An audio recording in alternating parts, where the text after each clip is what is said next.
Formación vamos a fijar varias posiciones políticas en relación a los acontecimientos de los sismos del 7 y 19 de septiembre y a la gran tragedia que se vive con motivo de ellos. Primero, en relación al debate del dinero público que se entrega a partidos políticos, tanto para su gasto ordinario como para sus gastos de campaña. Hablo del dinero público que todavía aún recibirán los partidos políticos en octubre, noviembre y diciembre, el último trimestre del 2017. Y el dinero público que aún está por programarse ya y resolverse de manera definitiva en el presupuesto de egresos de la Federación para su gasto ordinario y para los gastos de campaña. Eliminar el dinero público en la vida ordinaria de los partidos y en las campañas requiere reforma legal, requiere reforma constitucional, requiere reforma a ley secundaria. Por eso hay que ser muy precisos cómo conseguir que el dinero público ya no llegue a los partidos políticos. Primero, que cada partido renuncie al dinero que tendrá que recibir en este último tercio del año, no tercio, en estos últimos 3 meses de este año. Esa es la única forma para el dinero 2017. Repito, que cada partido político renuncie a recibir el dinero de octubre, noviembre y diciembre. Pero ¿cómo se le hace para que el dinero ya no llegue a los partidos ni para gasto ordinario ni para gastos de campaña? Sin reforma a la ley, sin reforma constitucional, sin reforma legal, es que no tenga una previsión en el presupuesto de egresos de la Federación. Solo así, solo así, para que no sea un debate enredado, que al final no llegue a nada, que los partidos políticos en la Cámara de los Diputados no hagan ninguna previsión en el presupuesto de egresos de la Federación para que el dinero público vaya a los gastos ordinarios y a los gastos de campaña. Solo así.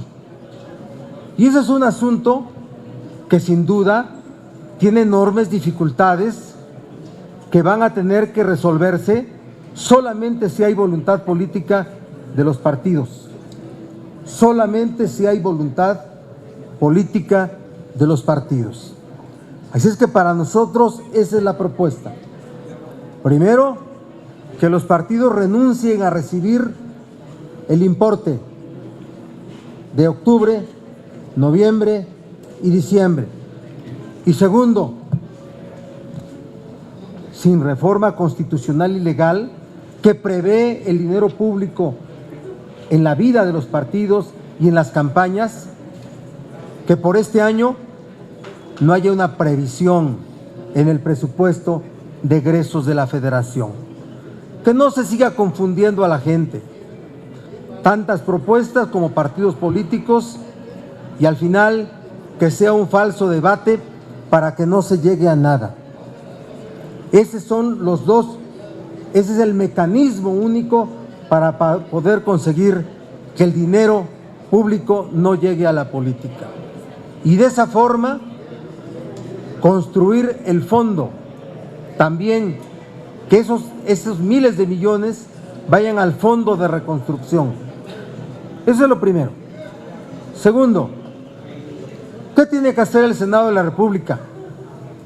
Tiene que involucrarse en construir una estrategia que garantice que la reconstrucción sea un procedimiento y un conjunto de acciones eficaces, no demagógicas, no entregadas a fines políticos, en donde cada peso tenga un destino limpio, transparente, honrado, eficaz y que tenga un solo propósito: la ayuda a quienes lo necesitan. Ahí tiene que moverse el Senado de la República también, en la transparencia del plan de reconstrucción y de los recursos destinados para ella.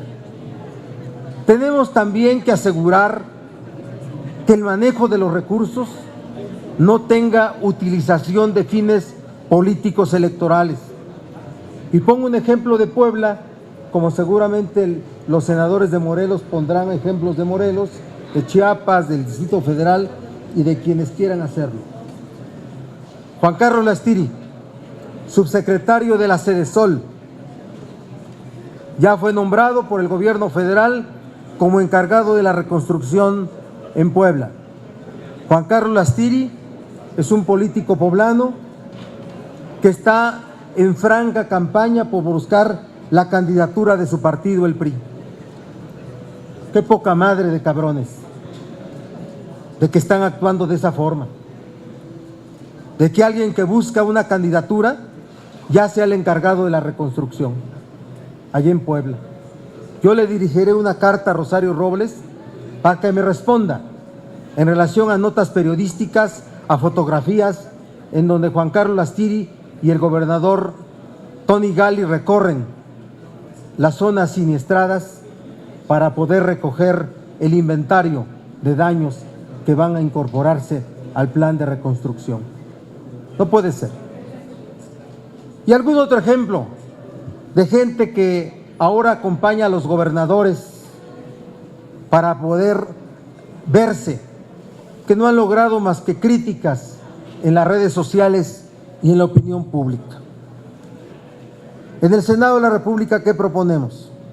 Sí, el fondo, como se aprobó por la mesa directiva y la Junta de Coordinación Política, pero proponemos que los 128 senadores renuncien voluntariamente a recibir su salario, el 100% de su salario, por lo menos octubre, noviembre y diciembre, para establecer una estrategia que involucre el 2018, que se suspendan todo viaje internacional, que ya no se haya ningún gasto del Senado para viajes internacionales, que en el 2018 ya ningún senador tenga seguro de gastos médicos mayores y que se haga un análisis para que además de los 50 millones que tiene previsto la mesa directiva y la Jucopu de formar el fideicomiso, podamos dar una muestra de sensibilidad, de solidaridad y sobre todo de entender la realidad que rodea a la política y a los políticos. Así es que es la posición que queremos dejar esta mañana. Hoy será una sesión de protocolo donde los coordinadores harán uso de la palabra en relación a temas del sismo, pero mañana presentaremos diversos puntos de acuerdo que ya están listados para que podamos nosotros tener una posición mucho más amplia en cada uno de estos temas. Pero ante tantas posiciones y tantas propuestas, debemos decirles que esa es la única forma de evitar que el dinero público llegue a la política, tanto para el último trimestre como para el 2018. Y por último, que hacemos nuestra la propuesta y el planteamiento del presidente nacional de Morena sobre cómo conformar un fondo de hasta 300,000 millones de pesos que pudiera destinarse a la reconstrucción de los siniestros de este septiembre de 2017. Ahora sí, no se puede continuar con visiones faraónicas en el ejercicio del poder cuando hay tantos hermanos mexicanos, mexicanas que están en plena tragedia. Es lo que queremos decir esta mañana. ¿Algún senador que quiera hacer uso de la palabra? Aquí está el micrófono. ¿Tú? Adelante. Dos cosas básicamente, porque ha sido planteado muy clara la posición del grupo. La primera es que en estos momentos de gran dolor para la ciudad, para mi ciudad, también ha sido un momento de gran esperanza al ver la participación de toda nuestra gente y también hay que decirlo, la participación activa y discreta de los senadores en apoyo a la población. Pero esto nos lleva al tema de fondo, después de la tragedia que sigue. Y habrá que entrar a la reconstrucción, pero el tema de fondo es que habrá que construir unas nuevas formas de hacer política, una política más austera, de recuperar la credibilidad, en la cual ya no cabe ni lo ostentoso, ni la parafernalia, ni tampoco lo suntuoso. Y esa es la lógica que tendrá por lo menos nuestra fracción en el Senado, una posición de austeridad y de mucho respeto. Y en ese sentido estamos trabajando ya dos grandes temas. Una propuesta muy seria de cómo realizar esta reconstrucción, no solo la física, sino también la del tejido social. Y por otro lado también estamos trabajando ya para hacer una propuesta para hacer que la política en México sea mucho más barata. Tenemos una de las democracias más disfuncionales y más caras del mundo, entonces en los próximos días daremos a conocer estas propuestas con detalle. Y bueno, lo dicho por el senador Barbosa creo que agrupa el sentir y el pensamiento de todos los que formamos parte de este grupo. Muchas gracias, estamos a sus órdenes. Muy buenos días a todos los medios de comunicación que nos acompañan. Es momento de ver si efectivamente quienes no habían dicho o quienes estaban incluso en contra de que se les quitaran sus fondos cuando sucede el primer terremoto, ahora están saliendo a decir, ahí está el recurso. Qué bueno, vamos a tomarles la palabra y que sea de a de veras. Se está planteando, tanto en la Cámara de Senadores como en la Cámara de Diputados, un replanteamiento, valga la redundancia, del presupuesto federal. Porque sí hay mucho recurso. Y yo no hablaría solamente del tema de los partidos políticos. También el INE tiene muchos recursos. Este año, históricamente, es el año que más presupuesto ha solicitado el INE. Estamos hablando de más de 25,000 millones de pesos. Somos uno de los países a nivel mundial donde más caro cuesta votar. Y es muy lamentable que se sigan destinando recursos a situaciones que no le sirven a los mexicanos. Se tiene que quitar las pensiones multimillonarias de los expresidentes de la República. Se tiene que vender el avión presidencial. Se tiene que eliminar ese proyecto de aeropuerto de 160,000 millones de pesos porque técnicamente se está demostrando que se puede hacer con menos de la mitad.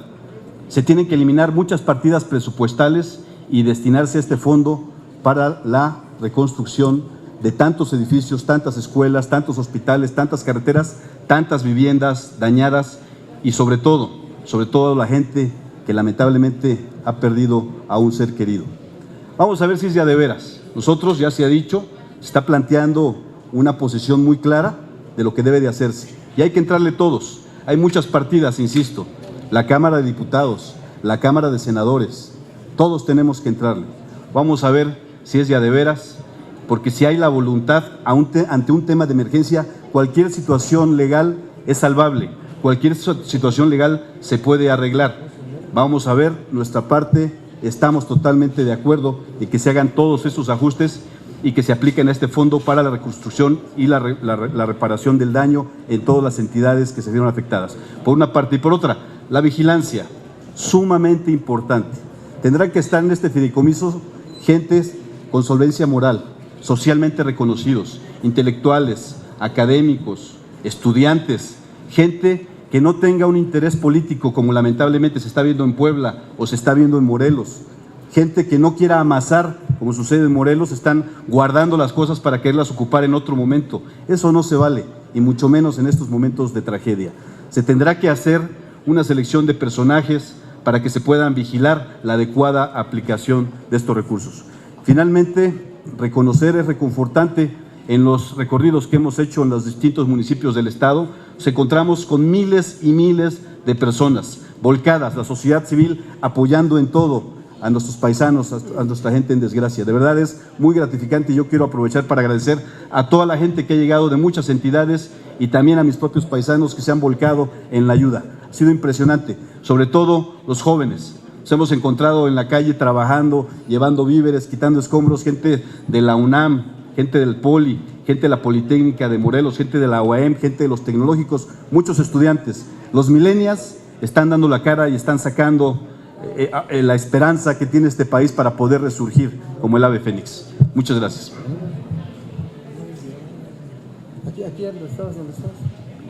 Muchísimas gracias por acompañarnos en esta rueda de prensa tan importante para dar a conocer lo que está pasando en el país y a nivel estado en Morelos.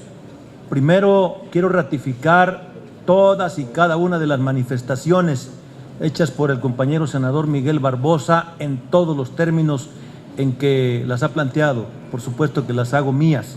Segundo, quiero hacer un llamado al ciudadano presidente de la República porque se requiere vigilancia en Morelos federal para que salvaguarde el apoyo que está llegando de otras entidades federativas a Morelos.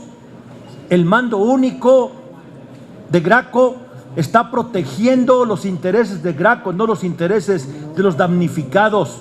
Se requiere presencia del Ejército, de la Policía Federal, de la Gendarmería, para que los víveres o los apoyos, como colchonetas, como colchas, como zarapes, lleguen exactamente ahí donde se requieren y no se queden en las bodegas del DIF. El único que puede poner un alto en esta situación de rapiña que está haciendo el gobernador de Morelos y su esposa es el gobernador, es el ciudadano presidente de la República. Dos, también un llamado atento al ciudadano Enrique Peña Nieto, presidente de México, que por favor, antes de que arranquen las clases en Morelos, se le entregue a cada uno de los directores de las escuelas y a los presidentes de las mesas directivas de los padres de familia un documento que acredite que las escuelas donde se van a reiniciar las clases efectivamente no corren ningún riesgo los niños, porque están tomando esto como una vacilada en el Estado. Hoy mismo, quienes están supervisando si los edificios escolares tienen daño o no, son los padres de familia, ninguno de ellos es perito en la materia. Por eso se requiere que Protección Civil Nacional, ante la ineficacia de Protección Civil Estatal y de la ineficacia del Instituto de Infraestructura Educativa en Morelos, sea el gobierno de la República el que le garantice a los morelenses, a los niños morelenses y a los padres morelenses la tranquilidad que requieren, porque en Morelos tenemos edificios desde hace 70 años y los más nuevos datan de hace 30 años. Entonces, la infraestructura educativa en Morelos está totalmente devastada. La tercera situación que le queremos pedir al ciudadano presidente de la República, que en el tema del Fonden se revise hasta el último rincón de nuestro estado, porque solamente se habla de Jojutla. No solamente fue Jojutla. En los 33 municipios de Morelos hay compañeros que se les cayó su casa, y no porque se cayó una o dos casas no se tienen que tomar en consideración. También esos que se les cayó una casa en un municipio, en todo el municipio, también tienen que ser considerados por el Fonden. Entonces, desde aquí le hacemos un llamado al ciudadano presidente de la República para que atiendan a todos los que están siniestrados. Y último asunto que le quiero solicitar al ciudadano presidente: los que fallecieron, que fueron jefes o jefas de familia, que se contemple una indemnización y una garantía de que los hijos que quedaron huérfanos puedan estudiar hasta la universidad o hasta donde lo deseen ellos. Es algo que no podemos tolerar. Los mártires del terremoto del 19 de septiembre del 2017 no pueden ser mártires en vano. Por eso hacemos este atento llamado al ciudadano presidente de la República. Mario Delgado. Muchas gracias. Una cuestión muy operativa, se ha estado hablando sobre el Fonden, la asignación que tendrá para el 2018. Sin embargo, pues quedan 3 largos meses en este año y dentro de las propuestas que vamos a hacer es una reasignación presupuestal en este ejercicio fiscal, en 2017, para ampliar los recursos con los que cuenta actualmente el Fonden. Sabemos que tiene el corte a junio, el corte trimestral de la Secretaría de Hacienda nos indica 7,250 millones de pesos más o menos, pero han ocurrido distintos fenómenos que probablemente han comprometido una buena cantidad de esos recursos y lo que se va a necesitar de aquí a diciembre, pues no quisiéramos que se detuviera esperando el inicio del siguiente ejercicio fiscal, donde seguramente habrá más recursos para este fondo. Vamos a proponer, por supuesto, a la Cámara de Diputados, que es a quien le toca, una reasignación de este 2017 para darle más recursos al Fonden desde ya, desde este año, que no tengamos que esperar la asignación del año que entra.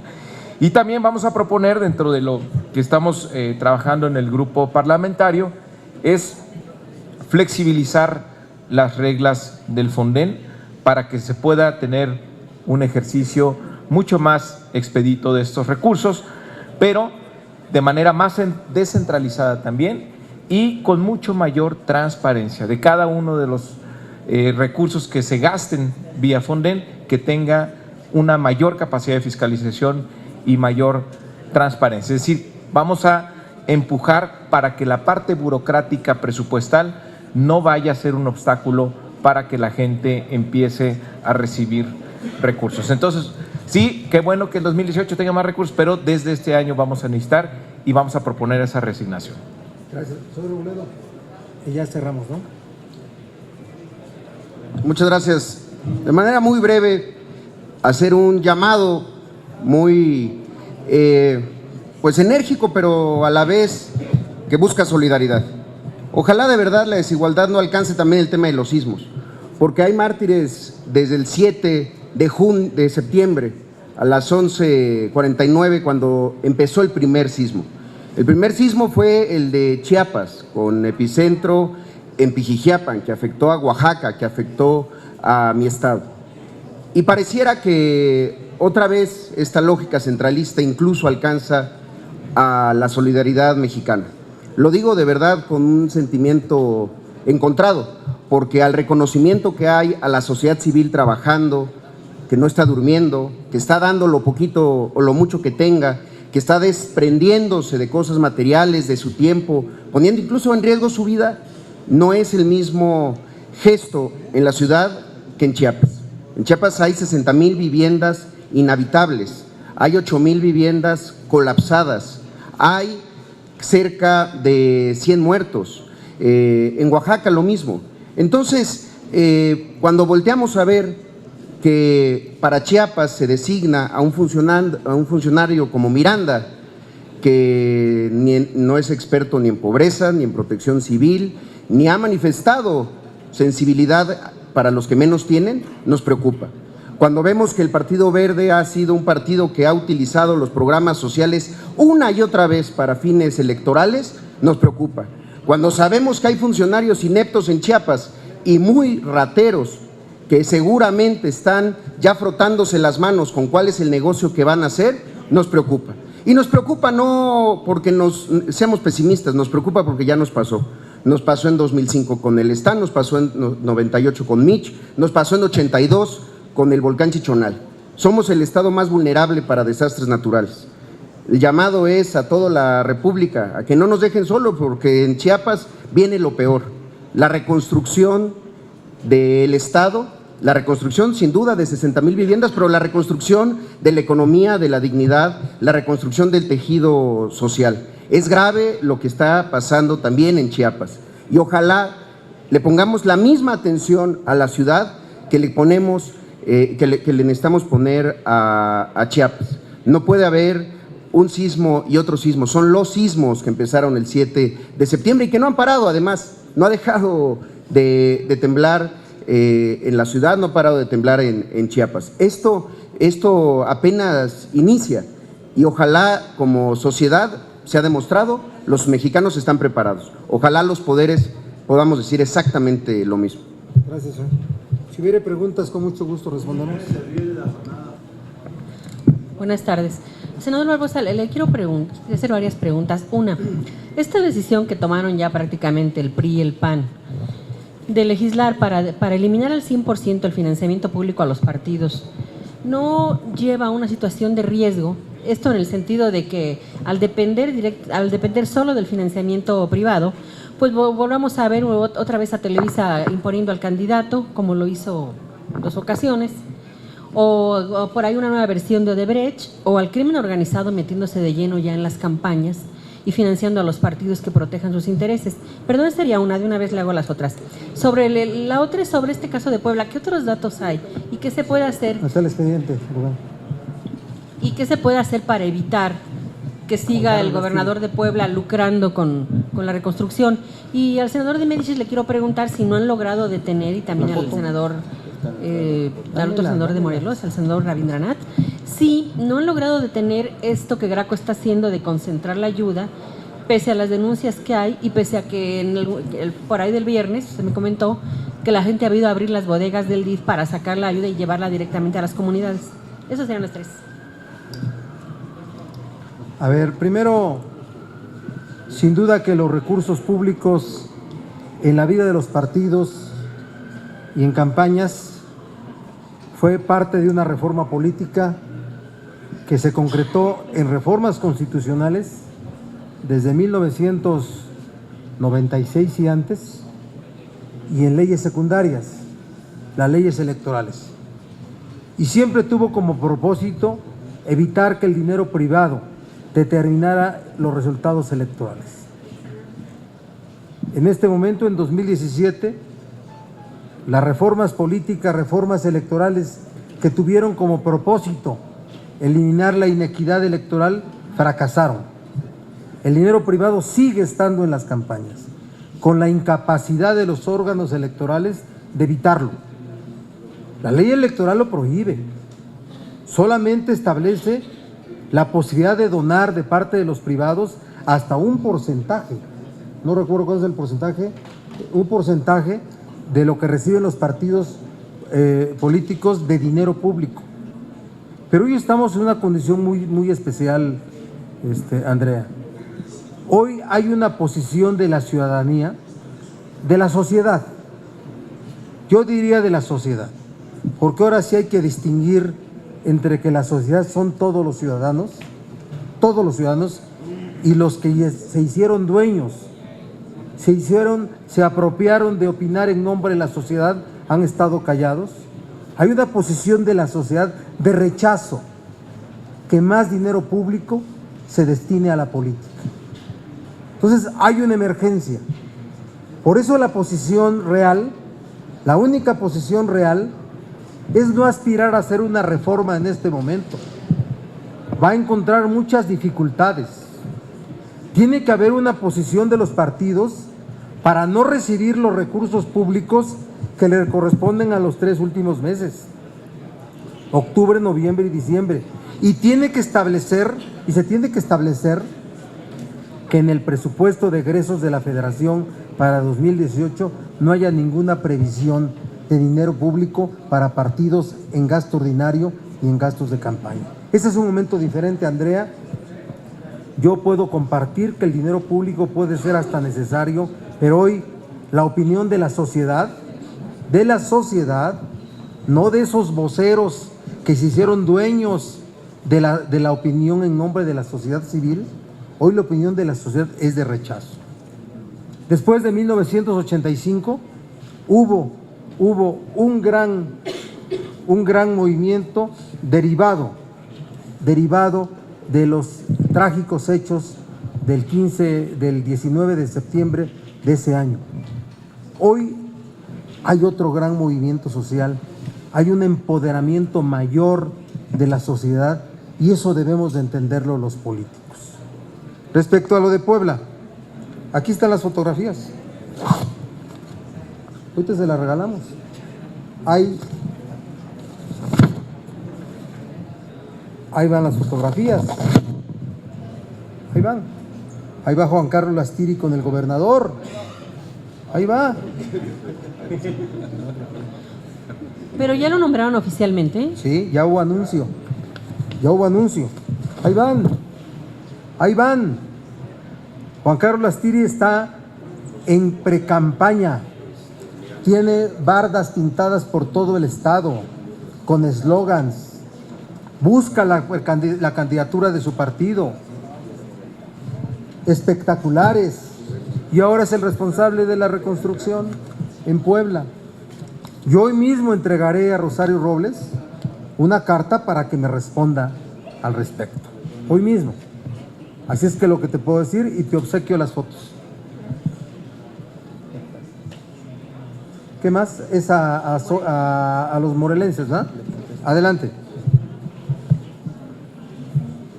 Sí, Andrea, por eso estoy solicitando la intervención del Ejército, de la Gendarmería y de la Policía Federal.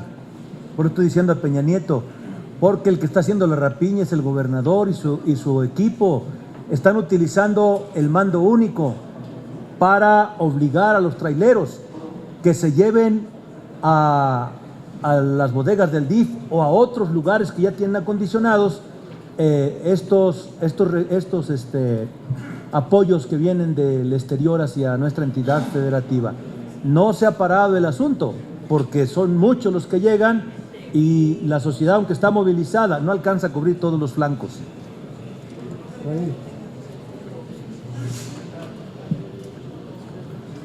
Bien, las denuncias que iniciaron por parte de la ciudadanía son los que han evitado un poco el que se dé como se estaba dando.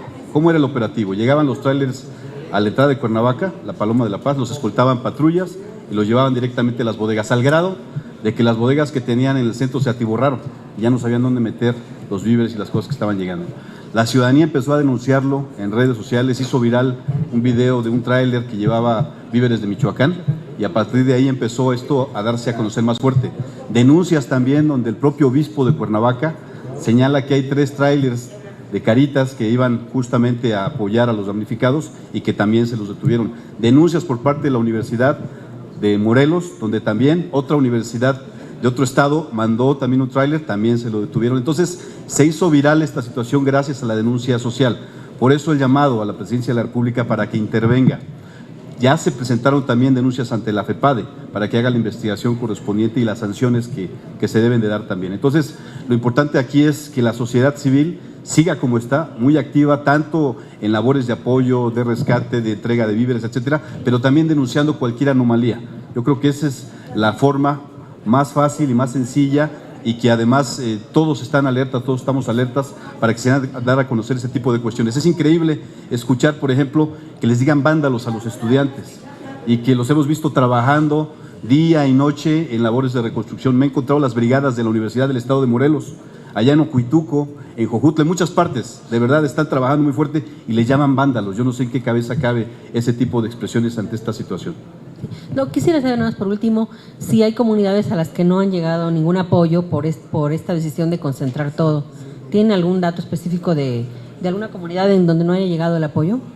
Hay algunas poblaciones donde ha llegado muy poco apoyo, pero gracias a las redes sociales también, de pronto la sociedad civil ha llegado. En Tetela del Volcán, por ejemplo, Coatetelco del municipio de Mecatlán, varias poblaciones sí hace falta y queremos decirlo, y sobre todo se va a requerir mucho más, porque ahorita de pronto llegó una gran oleada de gente que está apoyando, pero conforme va transcurriendo los días esto va a ir disminuyendo. De aquí el llamado tan importante a que no bajemos la guardia, que sigamos trabajando y que podamos cubrir prácticamente todo el estado. En redes sociales, y también invitamos a la gente que nos ve, que sigan diciendo, porque ahí ha sido un buen punto. Se dice, se requieren colchonetas en Miacatlán, se requieren víveres en Zacatepec, se requiere, la red social ha funcionado de una buena manera. Miren, Morelos es un estado pequeño, pero tiene comunidades que están enclavadas en lugares donde se hace difícil.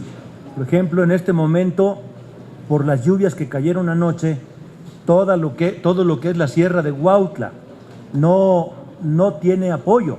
Desde Quilamula, Hornos, Chimalacatlán, Huautla, a Juchitlán, toda esa parte.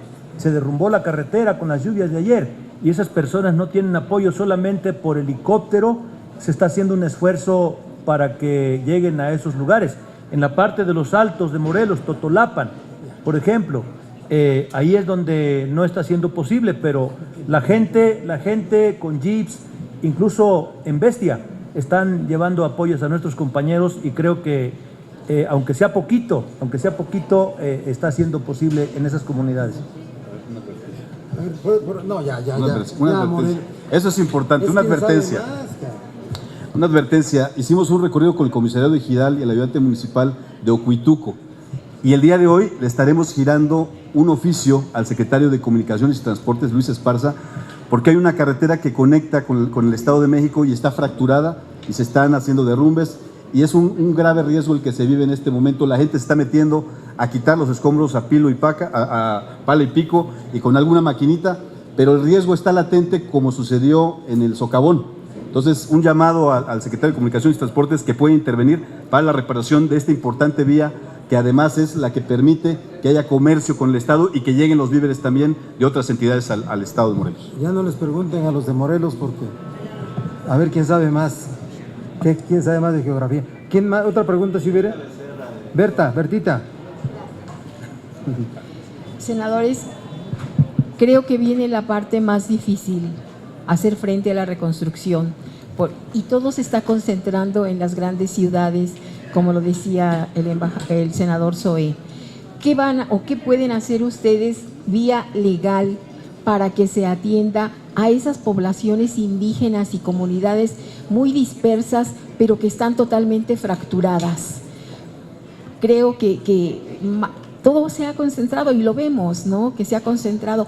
¿Y cómo apoyar a esos millennials que nos están dando una gran lección de solidaridad? Bueno, primero decirte, Bertita, que estamos en los días siguientes al hecho, al sismo, y estamos en los días en los cuales se está levantando un inventario de todos los daños. Ni en la Ciudad de México, que es el foco de atención más grande, hay una identificación completa de cuántas casas, cuántas viviendas, cuántos edificios están colapsados, cuántos dañados, cuántos pueden repararse, cuántos no. No hay. Menos va a haber en Chiapas, menos va a haber en Oaxaca, menos va a haber en Puebla y menos va a haber en Morelos. O sea, hay un proceso que no es corto. ¿Qué tiene que hacer el Senado? El Senado tiene que abocarse a que efectivamente el fondo de reconstrucción sea suficiente y sea real. Con pequeñeces no se va a atender el tamaño de esta gran tragedia. Por eso el licenciado López Obrador habla de 300,000 millones del fondo de reconstrucción y da los elementos de dónde obtenerlos. Por eso el Senado, en la formación de ese fondo, tendrá que poner una atención muy especial en la honradez y en la transparencia de su manejo. Y que no haya ningún destino político electoral ni ninguna manipulación con rumbo al año electoral ya arrancado el 8 de septiembre de este mismo mes, de este mismo año. Así es que es lo que tenemos que hacer. Por eso tenemos que entender los senadores el momento que estamos viviendo frente a la sociedad.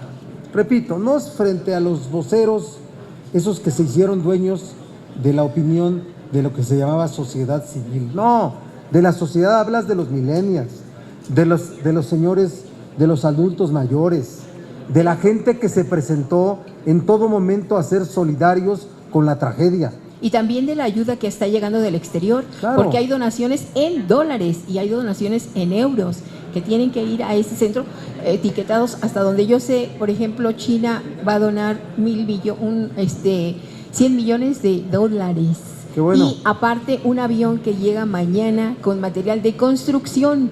O sea, por eso creo que se necesitan unas bases y unas reglas muy claras para el manejo de este dinero, que no será suficiente incluso. Tenemos miedo a esos fondos que se quedan dentro de los grandes rubros que maneja el gobierno federal y al final, sin información, nadie sabe cuánto se entregó de ayuda. Nadie sabe. Así es que eso tiene que ser algo que ocupe al Senado de la República como una de las dos cámaras del Congreso de la Unión. Eso tiene que ser. Y tenemos que dar muestras, que la sociedad nos vea siendo solidarios y entendiendo el momento. ¿Por qué no renunciamos los 128 senadores a la dieta de octubre, noviembre y diciembre? ¿Por qué no renuncia el Senado a pagar un viaje más al extranjero? ¿Por qué no hacemos un manejo austero en estos 3 años, en estos 3 meses y el siguiente año? Debe de ser así, si no, no entendemos el momento que nos rodea. Gracias. Es $1 millón de dólares el que va a dotar China, el que va a regalar China, $1 millón. $1 millón. Zoe Robledo parece que va a donar $1 millón de pesos. Gracias. $1 millón de amigos. Solamente para cosas muy concretas. Primero, nosotros estamos revisando para el caso de Chiapas, Oaxaca, donde efectivamente la reconstrucción se hace más difícil por la dispersión. No está en las cabeceras municipales, salvo Cintalapa, que es el municipio más afectado, y que hacemos un llamado también a la gente para ayudar a Cintalapa, en un asunto muy concreto. Así como existen testigos sociales para ciertos procesos de licitación, puede habilitarse a estos millennials, a esta sociedad civil organizada, para que se conviertan en testigos sociales, porque sabemos que no se van a cansar, pero cuando termine el proceso de levantar escombros, de atender centros de acopio y demás, ahí hay una gran tarea, una tarea que no es quizá ni siquiera en octubre o va a empezar en noviembre, diciembre, incluso enero, febrero, ser testigo social. Un testigo social que en las licitaciones es una persona externa que participa y observa todo el proceso, puede ser que esos millennials acudan a esas poblaciones a ser testigos de cómo son las entregas de recursos, de apoyos, ya sea para viviendas, para materiales de construcción. Y el otro, el tema de los precios administrados del gobierno.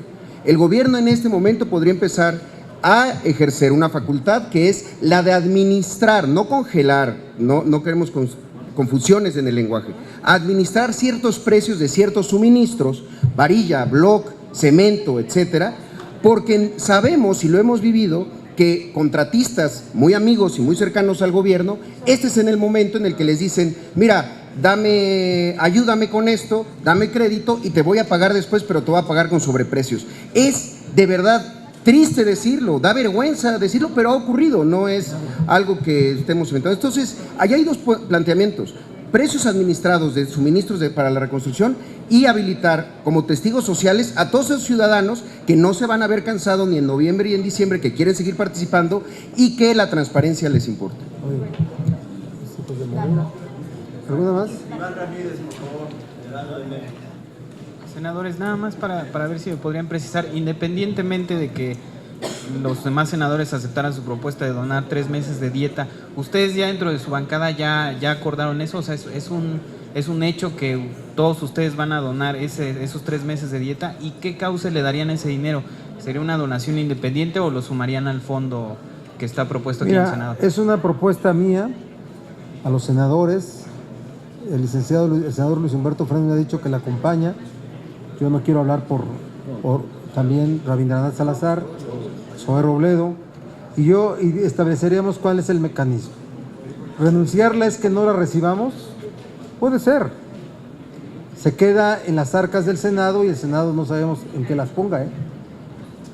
Ahora, el Senado la deposita en nuestras cuentas, nosotros hacemos un cheque y se la donamos a Cruz Roja, por ejemplo, o a un fideicomiso.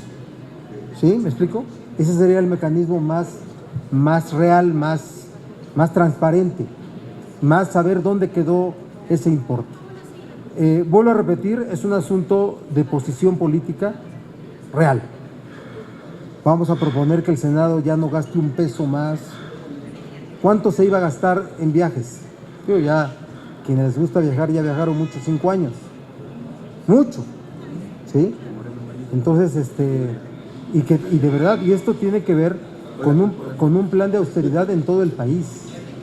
En todo el país. También los estados que no tienen no tuvieron daños, porque no hubo sismo, porque están muy alejados. Tienen que asumir este plan de austeridad porque el tema es nacional. Gracias.